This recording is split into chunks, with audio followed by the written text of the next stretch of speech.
02 13 hours, Arabian Sea. The radar warning receiver didn't scream, it didn't flash red, it didn't announce war. It whispered. Foreign fire control illumination detected. Inside the USS Abraham Lincoln's Combat Information Center, the room didn't panic. It froze. Because there's a difference between being watched and being targeted. For 3 days, the $5 billion aircraft carrier had been operating in international waters. Standard patrol cycle, aircraft launch rotations, destroyers holding perimeter arcs, submarine screen layered beneath, everything routine. Until someone ashore stopped scanning the ocean and started focusing on one ship, the biggest ship, the carrier. A radar lock isn't cinematic. There's no visible beam slicing through the sky. It's invisible mathematics. The moment a radar system narrows its pulse width, increases dwell time, and begins predictive vector calculation, it transitions from search mode to track mode. And track mode is the last step before engagement mode. At 0213, the Abraham Lincoln wasn't just on someone's radar screen. It was being calculated. Heading, speed, turning radius, escort geometry. Which meant someone wasn't simply observing, they were preparing firing solutions. The signal originated from the Iranian coastline, high-confidence classification, long-range coastal defense radar integrated into a layered surface-to-ship missile network. This wasn't a fishing vessel's navigation system. It wasn't a random sweep. It was structured, disciplined, stable. Inside the Lincoln's SIC, the air defense commander didn't raise his voice. He didn't need to. Confirm beam stability, confirmed. Continuous illumination, how long? 7 seconds. Now 11, that's when the atmosphere changed. Because accidental radar spikes don't hold steady. Intentional tracking does. Above the carrier group, an E-2D Hawkeye climbed 3,000 feet. 2 FA-18 Super Hornets tightened orbit. The Aegis cruiser escorting the carrier rotated slightly to optimize defensive envelope. No missiles armed, no jets scrambled aggressively, just geometry adjustment. Because modern escalation isn't loud, it's angular. If someone is tracking your vector, you change the vector. And when the Lincoln adjusted heading by 10 degrees, the Iranian radar recalibrated. Latency, 0.6 seconds. That's fast. Professional fast, which meant this wasn't symbolic signaling, this was trained tracking. Rewind 24 hours. Iranian state television had aired footage of coastal defense exercises, missile launch drills, radar operators in headsets, commanders observing screens. Nothing explicitly directed at U.S. forces, but timing matters. Carrier strike groups don't arrive quietly. Their presence sends a message, and sometimes that message gets answered. 02 16 hours. The radar beam intensified. Not dramatically, but enough for onboard systems to classify it as precision track capable. Still not missile guidance, but closer. Inside Iranian Coastal Command, operators were likely watching the massive return signature of a 90,000-ton nuclear-powered carrier moving steadily through open water. They could see its escorts. They could measure separation. They could estimate reaction time. Because if you can see it clearly, you can model it. The Lincoln increased speed by 2 knots. Small change. But tracking algorithms require stable prediction curves. Disrupt the curve, force recalculation. U.S. systems logged recalibration delay. This wasn't about fear. It was about data exchange. Because when someone locks radar onto you, you're not just the target. You're the observer too. Every pulse reveals frequency behavior. Every adjustment reveals software timing. Every correction reveals operator confidence. The radar lock was a two-way street. Then, something shifted. 02 18 hours. For 5 seconds, the radar frequency moved into a band consistent with fire control systems linked to anti-ship missile batteries. Inside the Lincoln SIC, threat level elevated. Not because a missile had launched, but because the margin had narrowed. Fire control radar isn't casual. It's deliberate. And it's rarely activated without purpose. The air defense commander looked at the captain. No words needed. Both understood the line. Above the formation, one of the Super Hornets armed its radar in active mode, not to fire, but to assert presence. The Growler remained silent, listening, waiting, because electronic warfare is patience, and patience wins spectrum battles. 02:19 hours, the Iranian beam held steady, then flickered, then stabilized again. Inside Tehran's coastal operations room, operators may have noticed slight distortion, because the Growler had begun a narrow spectrum response, not a full jam, just subtle interference, enough to introduce micro-instability into tracking clarity, enough to test operator resilience, enough to say, "We see you seeing us." The most dangerous moment lasted 8 seconds. The fire control band sharpened again. Inside the Aegis cruiser, vertical launch systems shifted to ready status. No one spoke loudly. No one shouted commands. But everyone knew. If that beam stabilized for more than a few seconds longer, the equation would change. And then, it softened. The radar shifted back to broad search mode. The lock disappeared, no missile launched, no aircraft engaged, just silence returning to the spec. Total duration, 11 minutes. But the silence wasn't empty. It was heavy with implication.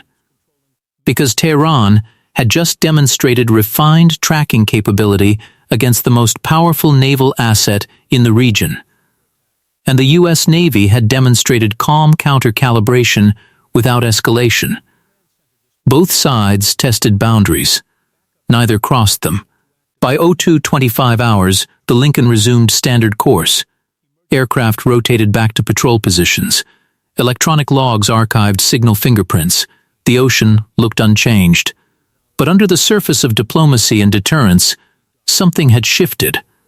Because radar locking isn't about immediate war. It's about measuring resolve. And at 02:13 hours, resolve had been measured. What made the moment dangerous wasn't the beam itself. It was what the beam represented. Iran's coastal defense architecture isn't improvised. Over the last decade, Tehran invested heavily in layered maritime denial systems designed specifically to counter large naval formations. Long-range surface search radar feeding into regional command hubs. Mobile anti-ship missile batteries positioned along hardened coastal corridors. Over-the-horizon systems capable of tracking large maritime signatures well beyond the Persian Gulf. Fiber-linked coordination nodes designed to reduce reaction time between detection and engagement. On paper, it's called area denial. In practice, it's about shrinking the maneuver space of anyone operating nearby. And at 02:18 hours, for several seconds, that system had moved from observation toward engagement geometry.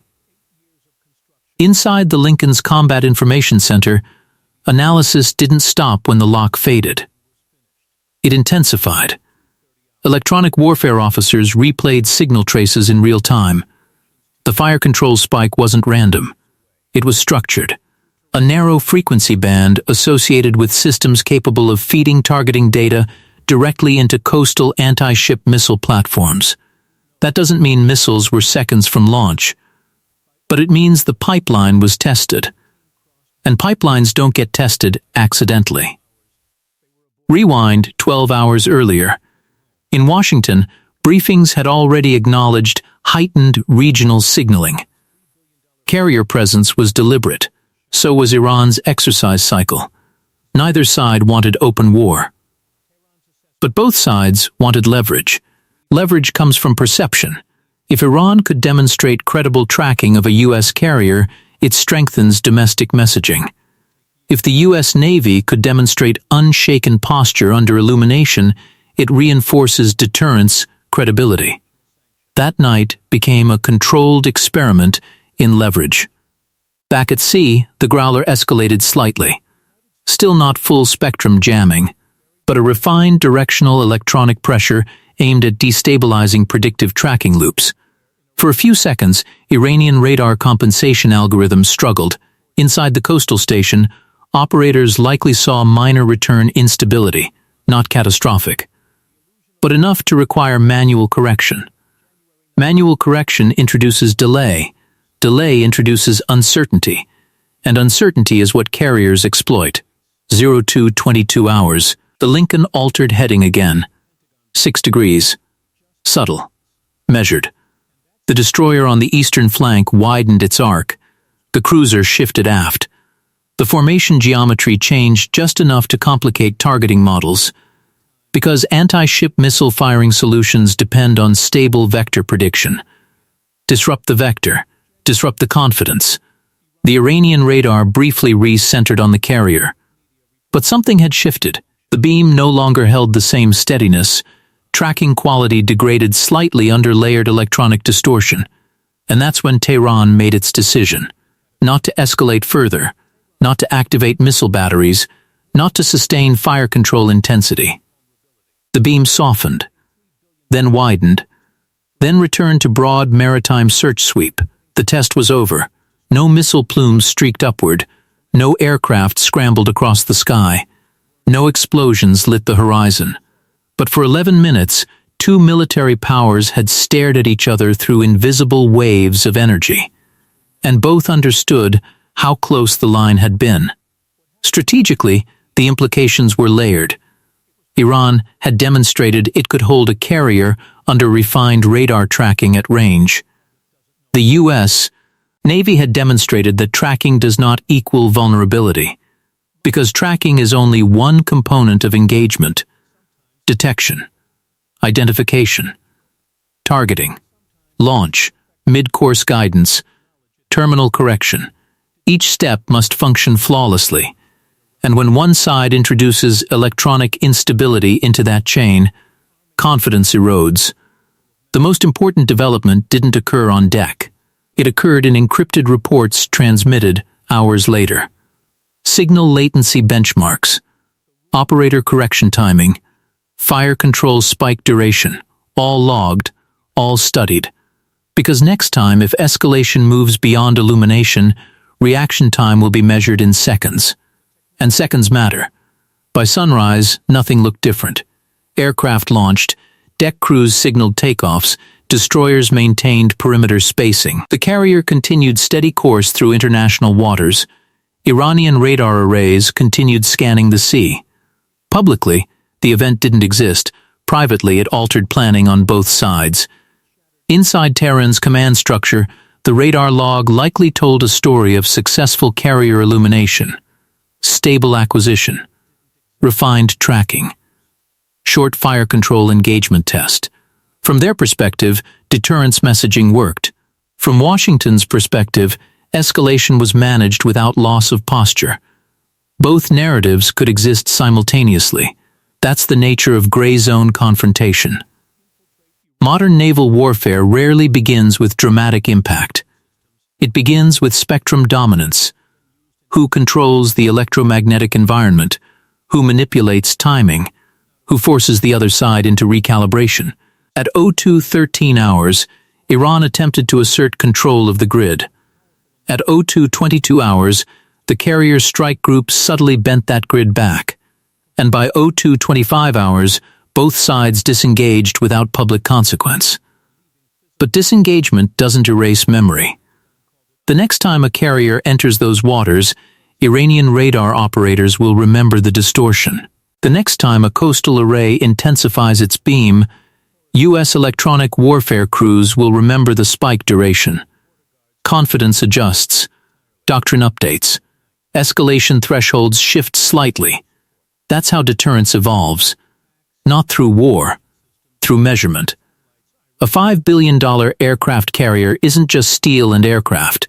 It's a floating signal.